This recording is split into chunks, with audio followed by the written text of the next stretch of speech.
addict.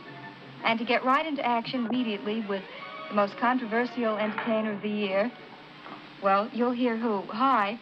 I have Elvis Presley on the phone. Hello. Hello? Hello, Elvis. Just one moment. Hello, Elvis. Hello? Did you have fun tonight on the Steve Allen Show? Yes, sir, I really did. I really enjoyed it. First time you ever worked in tux or tails? It's the first time I ever had one on, period. You mean you've got, as they say, 4 Cadillacs, but no tuxedos? No tuxedo. I usually drive the Cadillacs in blue jeans. That's very interesting, particularly when a cop stops you and wants to know if you own the car, huh? That's right. You have to show them all your ownership papers and everything. You know, less than 2 years ago, you were earning $14 a week as a movie usher and then $35 a week for driving a truck in Memphis.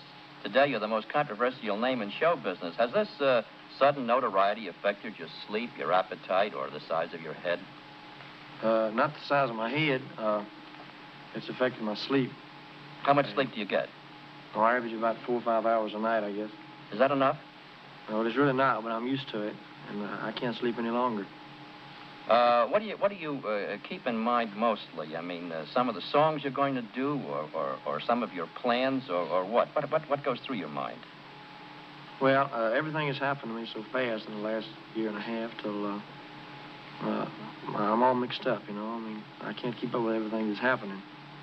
And well, I think that you've got very good company in Colonel Tom Parker. His feet are on the ground, and I think he's doing a wonderful job of keeping things rolling nicely.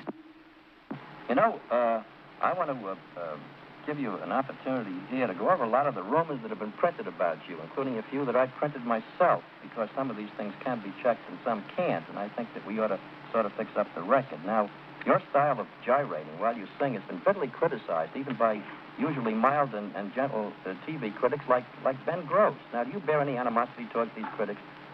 Well, not really. Those people have a job to do, and they do it. And do you think you've learned anything from the criticism leveled at you? No, I haven't. You haven't, huh? Because I don't feel that I'm doing anything wrong. Do you read the stuff? Do I read? You mean the reviews? Not if I can help it. Do you keep a scrapbook at all? Only of the good stuff. Only on the good stuff. That's smart. Tell me, what kind of a teenager were you? Did you consider yourself well-behaved? Yes. Well, I was raised, you know, yeah, in a pretty decent home and everything. My folks always made me behave whether I wanted to or not. Well, how do they feel about your success and the things that some of the critics have said about you, both good and bad? Well, I guess they're just like myself. They're very thankful for it. I mean, we always led a kind of a common life. We never had any luxuries, but we were never real hungry, you know. Mm-hmm. And I guess they're just, you know, they're real proud, just like I am. Well, now, there were 2 or 3 columns this week that carried items that you had bought 4 Cadillacs. Now, what is that of that, Elvis? It's And what? It's the truth. I do have 4 Cadillacs. What do you do with 4 Caddies? Well, I don't know. I haven't got any use for 4. I just, you know, maybe someday I'll go broke and I can sell a couple of them. Well, some people collect stamps and government bonds. I guess Cadillacs are probably in the same category. I understand you gave one of them to your folks. Is that right? Well, anything that's mine is theirs. I mean, all 4 of them is theirs. I'm planning for 7. I mean, I want 7. You know. You want 7, huh? Yes. Well, you know what's going to happen. You'll wind up outdoing Carey. It'll be the Presley Car Renting Corporation. Yeah, I was thinking about the Presley used car lot, you know.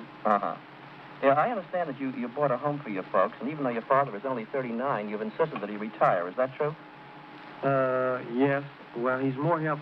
I mean, he's more help at home than he is anywhere else because he can take care of all my business. He can, you know, he can look after things when I'm gone and everything. Well, I think that's very smart. On your personal appearances, you create a sort of mass hysteria amongst your audiences of teenagers. Is your shaking and quaking in the nature of an involuntary response to this hysteria? Would you say that again, sir? Well, I say that when you shake and you quake when you sing, is that sort of an involuntary response to the hysteria of your audience? Involuntary? Yeah.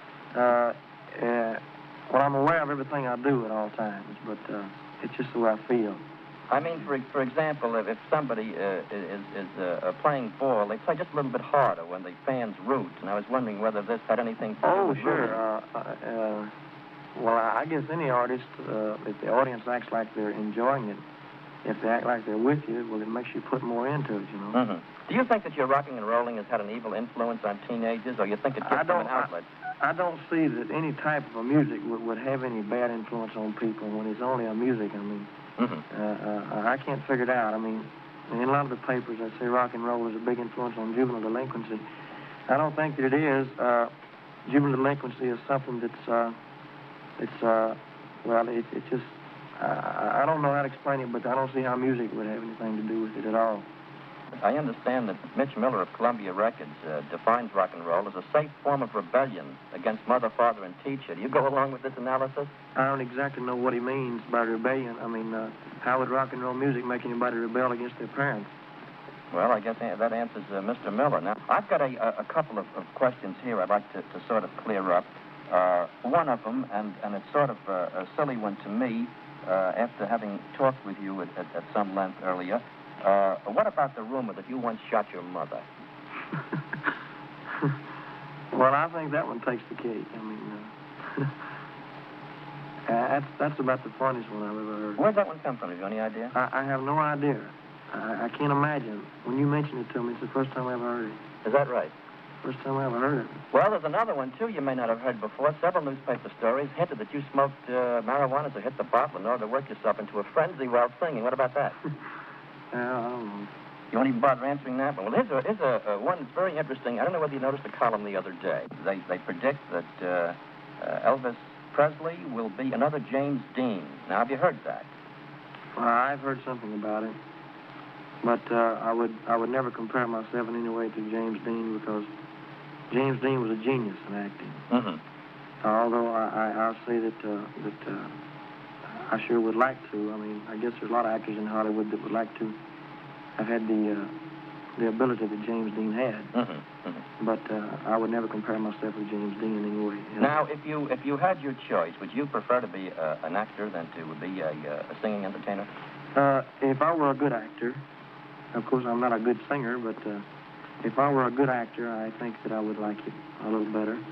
Although, if I ever break into the acting completely, I'll still continue my singing. I'll still continue making records. Mm-hmm. Mm-hmm. Well, that's always a very, very good sideline. Well, it was just fine talking with you, and I hope that you'll enjoy a long career, whether it's acting or anything else. And I think that all of the things said about you, while they've been extremely critical, I think they have helped to make you the kind of a big name that has made it possible for you to do the things for your folks you always wanted to.